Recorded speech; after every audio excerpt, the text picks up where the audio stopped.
Religion and revelation. Welcome, Swagatam.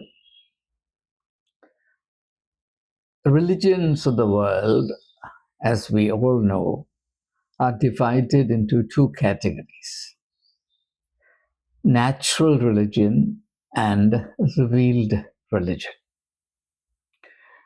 The distinguishing factor between the two is revelation. Theoretically, natural religion does not bank on revelation or does not recognize, acknowledge, or accept revelation as a necessary medium for the attainment of godly or spiritual understanding, spiritual knowledge. Whereas the hallmark of revealed religion is the acknowledgement that revelation is the principal source for the attainment of divine or spiritual knowledge, knowledge concerning God and God's ways with humankind. So, this is a broad category. Two categories, easy to remember: natural religion and revealed religion. Now, I'm not going to say anything at all about natural religion in this video. I'm not going to say much about revealed religion either. The very narrow scope of this video is to examine a question about which, unfortunately, there isn't enough clarity among believers in the Christian faith. The question is this: has revelation ended once and for all? Or is revelation a continuing phenomenon? Has the fountainhead of revelation dried up? Revelation happened somewhat generously far back in time, in the distant past. And whatever had to be revealed was revealed. So God's work of revealing eternal truths to humankind is an accomplished and perfected task, and nothing more remains to be revealed. And therefore, the treasure house of revelation is shut and sealed once and for all. Do not look for any further revelation. Revelation is a thing of the past. Continue to live entirely according to the revelations of the past, and it's impious to look beyond their scope, because looking beyond them actually is tantamount to showing lack of faith in the adequacy of the accomplished and perfected work of God. And this is how the argument goes. The other possibility is to say that it is in the nature of God to reveal himself. God has a need to reveal himself. Why? Because the moment you assume two things, this inference becomes inevitable. What are those two things? One, God is a person.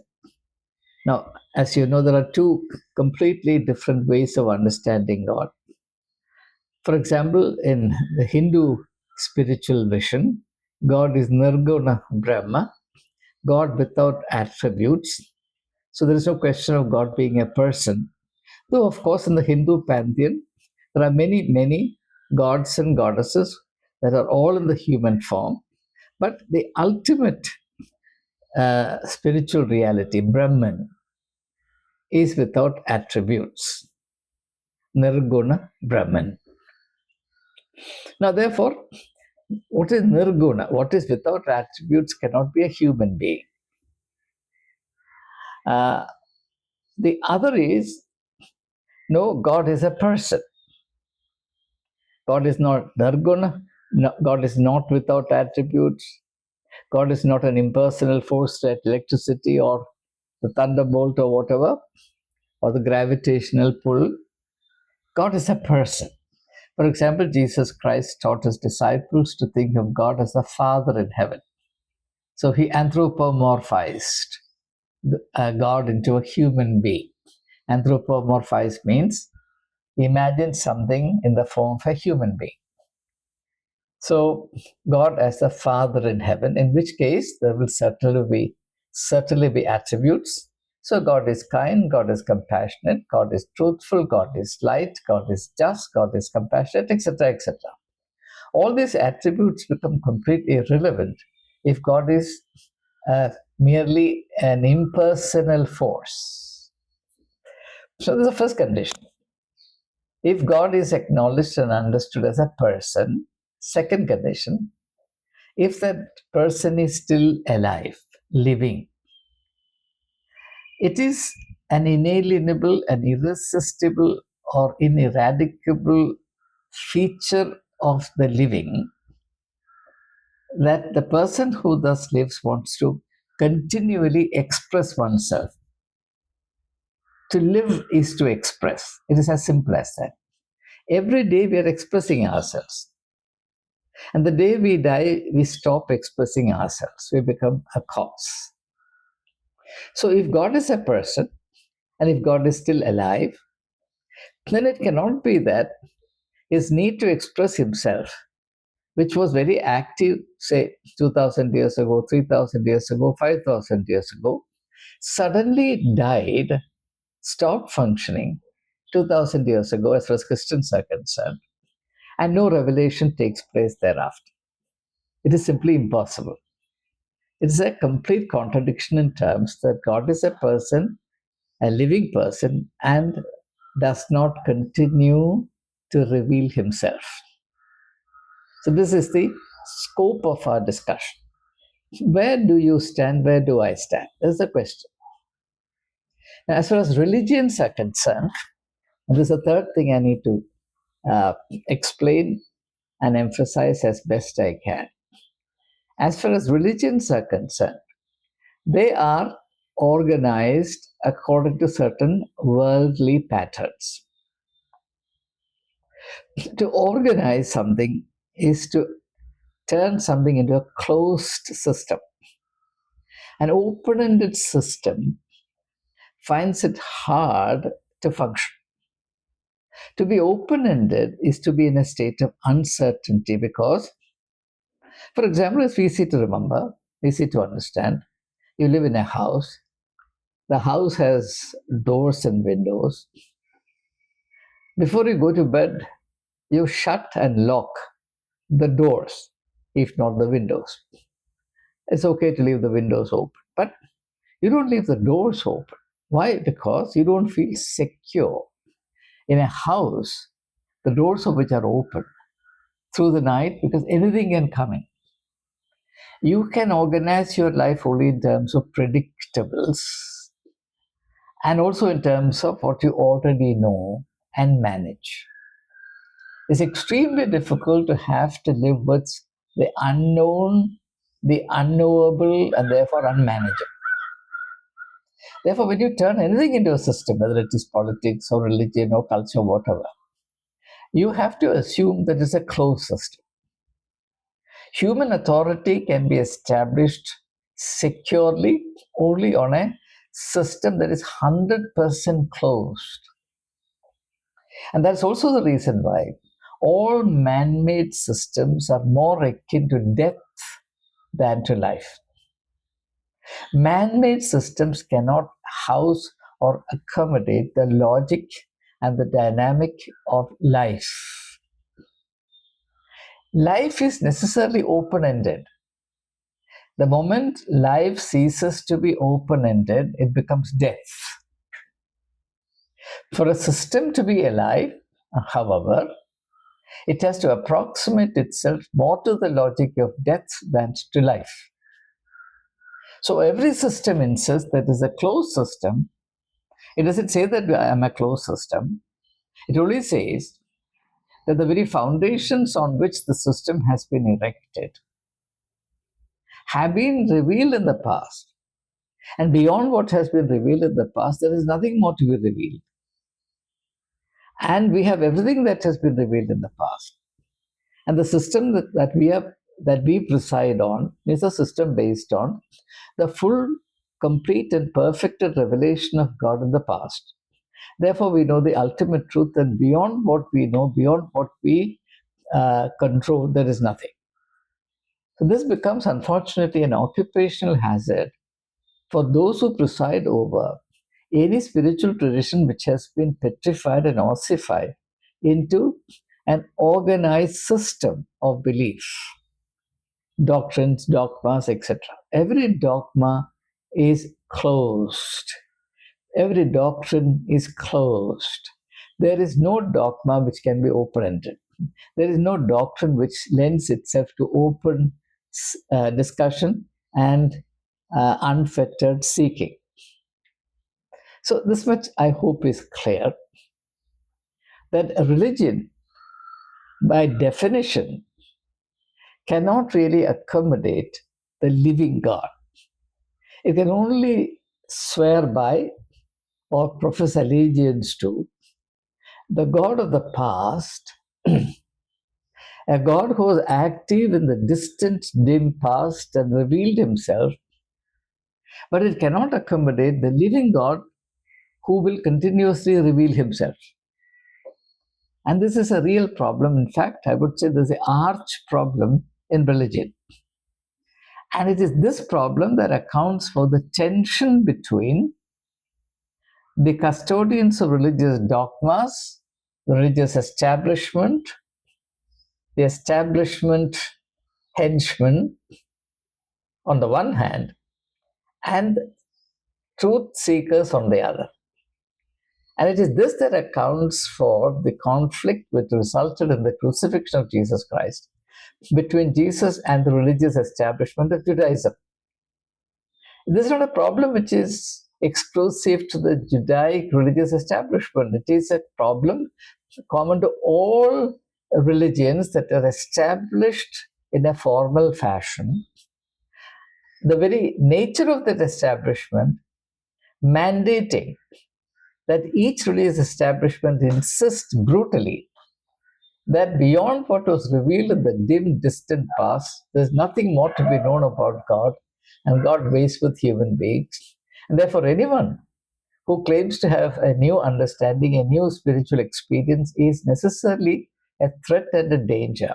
And he must be burned at stake, if possible, as a rebel, as a heretic. Because nowadays it's not possible to do so. Therefore, what happens is such people are ostracized and cast out, so that their influence on the rest of the flock is eliminated altogether, and the flock is thereby protected.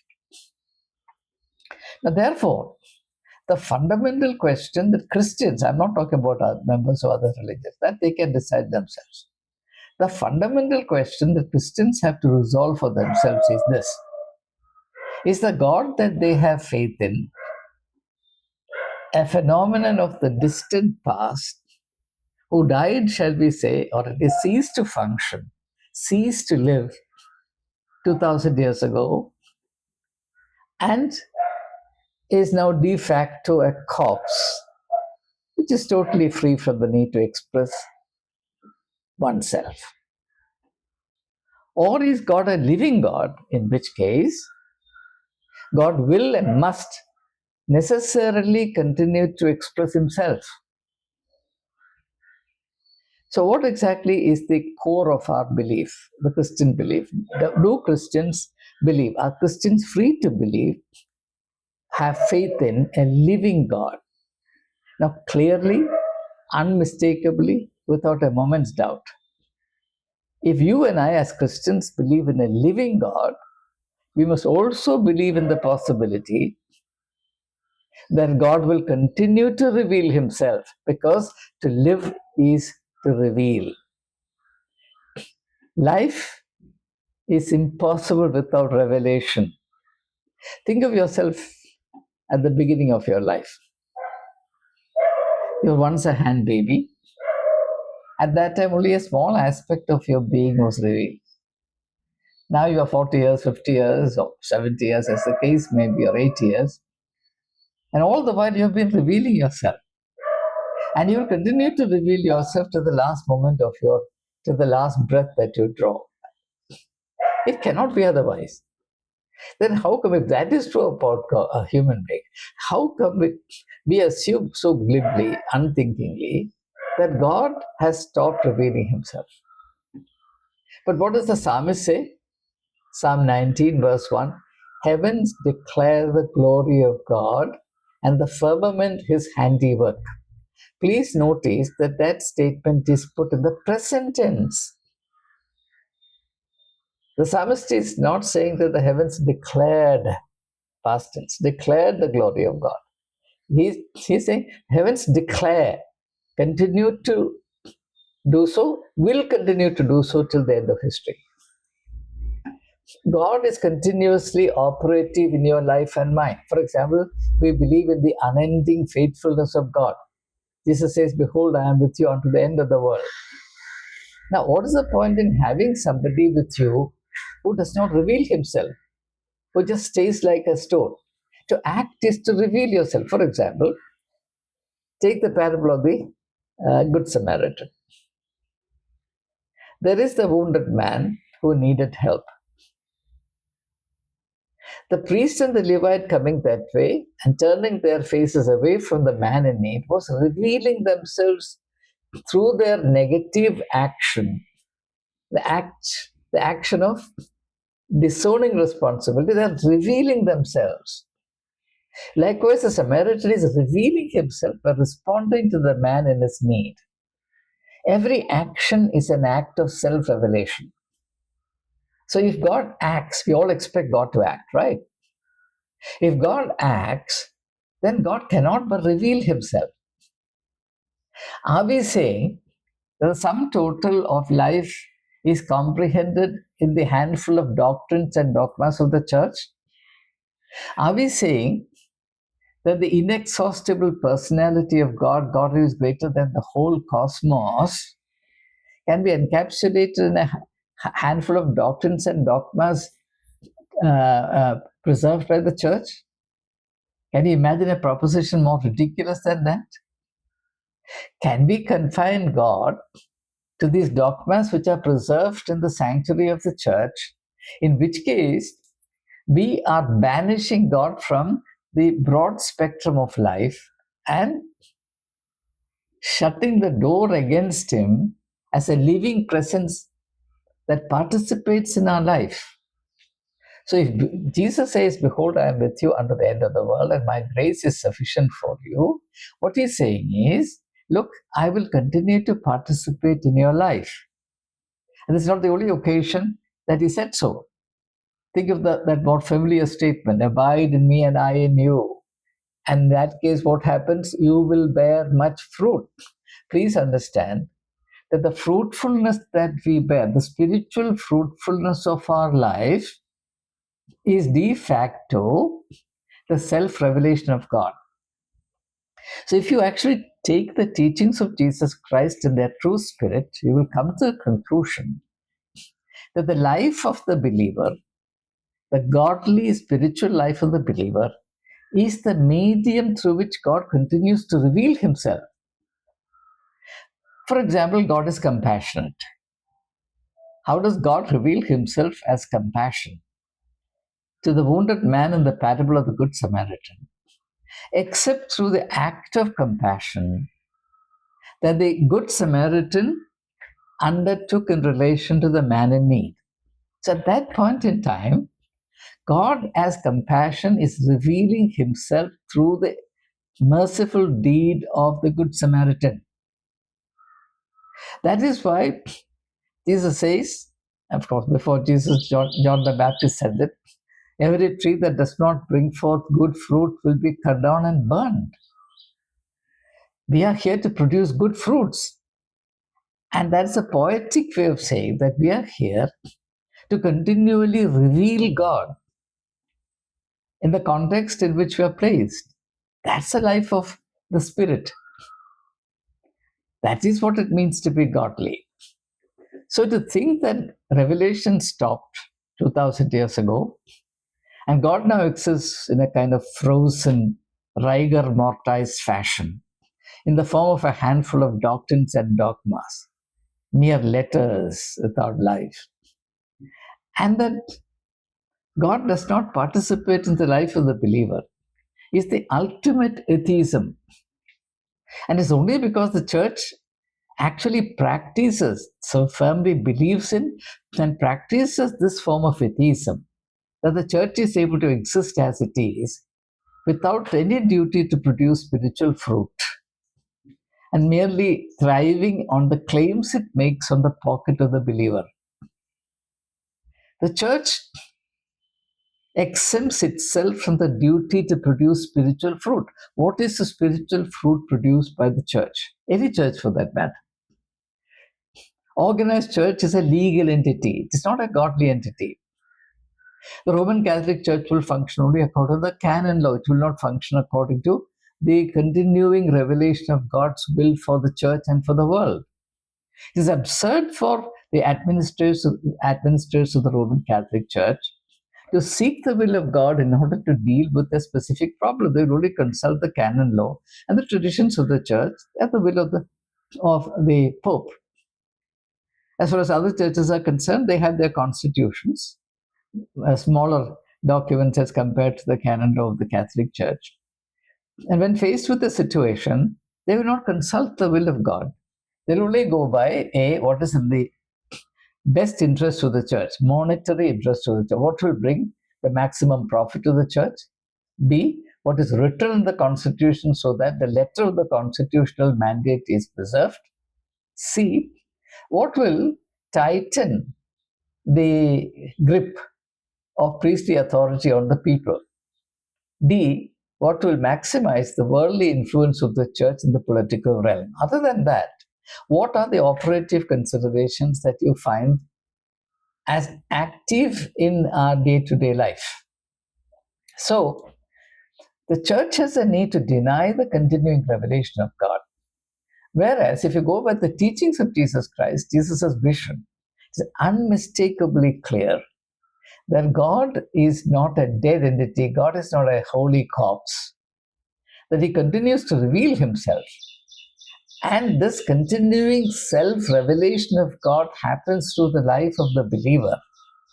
And it is to facilitate this process that the Holy Sacrament is appointed, that the body and blood of Jesus Christ might dwell in the life and the personality of the believer so that his personality becomes spiritual and godly.